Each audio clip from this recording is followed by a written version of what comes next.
A man takes millions from his own fans, gets exposed on YouTube, gets hit with a class action lawsuit, admits the product will never exist, and then walks away with $170 million, a WWE Championship belt, and a lawsuit against the journalist who exposed him. That's not fiction. That's Logan Paul in 2025. Let's talk about how this actually happened. It's 2021. NFTs are everywhere. Celebrities are printing money selling digital monkey pictures. The whole internet smells like a gold rush, and influencers are holding the shovels, selling the shovels to you. Logan Paul steps in front of a camera and announces CryptoZoo. The pitch is perfect. You buy a digital egg, it hatches into a cartoon animal. The animals breed, earn a cryptocurrency called $ZOO. You make money just by playing. His exact words, "A really fun game that makes you money." People went crazy. Nearly 3,000 eggs sold in weeks at $350 each.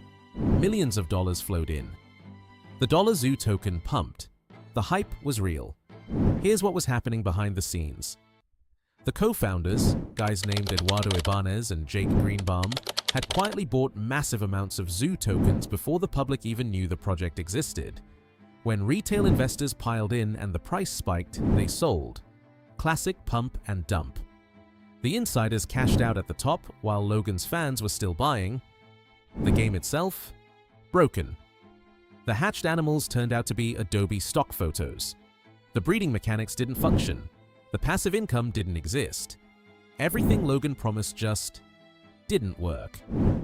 And then Logan Paul stopped talking about CryptoZoo entirely.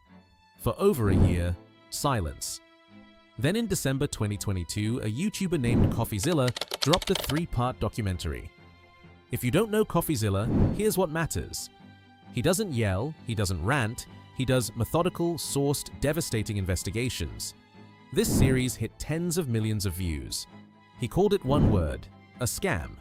He showed insider token dumps, broken mechanics, broken promises, victim interviews, a clear, documented timeline of everything that went wrong. Logan Paul's first reaction? He threatened to sue CoffeeZilla. The internet turned on him instantly. So Logan pivoted. Within a week, he deleted the threats, publicly apologized, and promised a 3-step plan to fix everything. He fixed nothing. 2 years after launch, in January 2024, he finally announced a buyback. He'd repurchase eggs at their original price, $2.3 million total. Sounds decent, right? One catch. To claim your refund, you had to sign away your right to ever sue him. You could get your money back, but only if you promised to stay silent forever. Some people signed, some refused. One who refused was a Texas police officer named Don Holland. He'd lost $3,000. He teamed up with YouTuber attorney Tom Kirker, and in February 2023, they filed a class action lawsuit. 140 plus plaintiffs. Losses from $100 to $350,000 per person. Charges: fraud, breach of contract, unjust enrichment. Meanwhile, Logan pulled the ultimate move. He filed a counterclaim against his own co-founders. Suddenly, Ibanez and Greenbaum were the real villains. He was just a visionary who got betrayed. He also officially confirmed the game would never be released. Regulatory hurdles.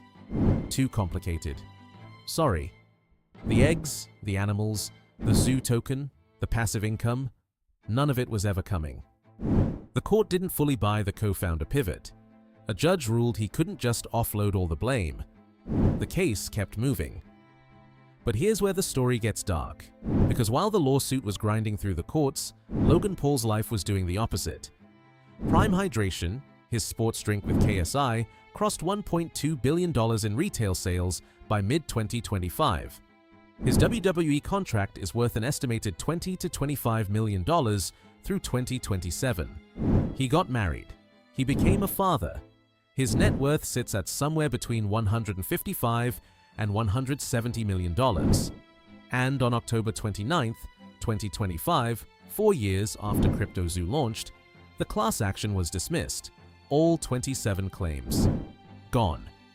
The judge's reasoning? Logan's promises were puffery, not fraud, just hype.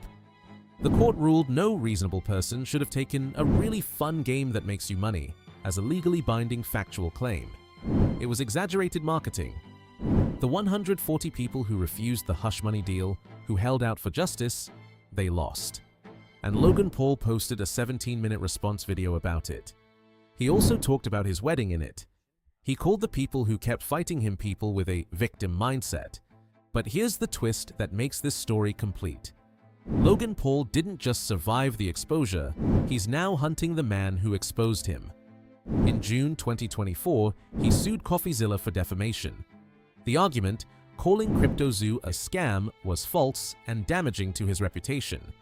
He wants CryptoZoo in court, he wants him to pay. Then in April 2025, leaked text messages from Logan to a friend surfaced.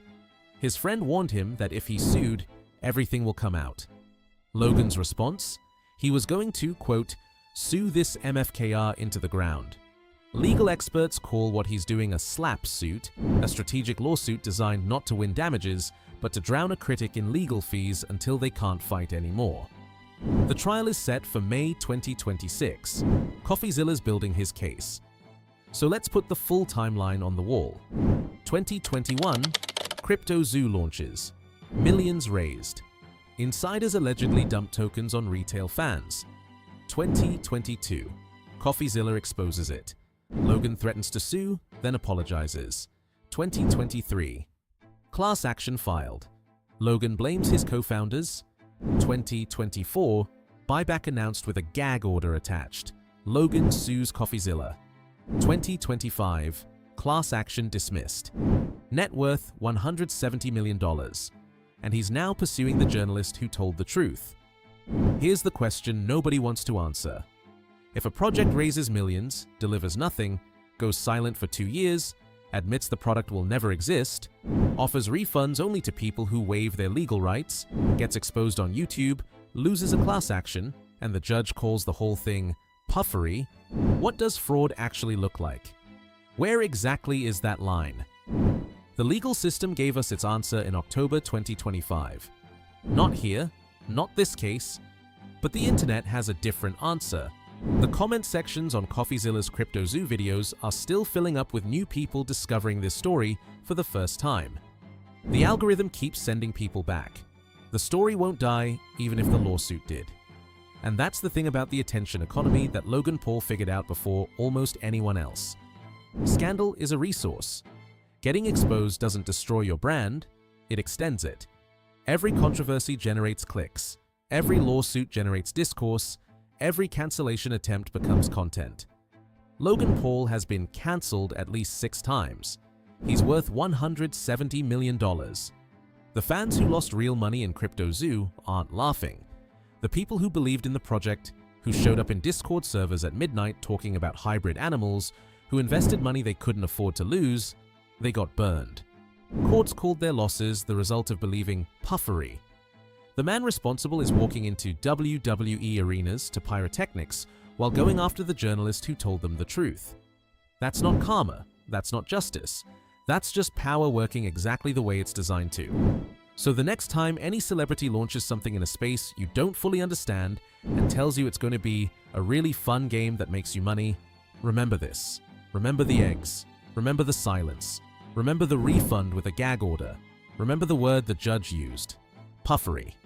And remember the man behind all of it is sitting on $170 million, chasing the journalist who exposed him through the courts.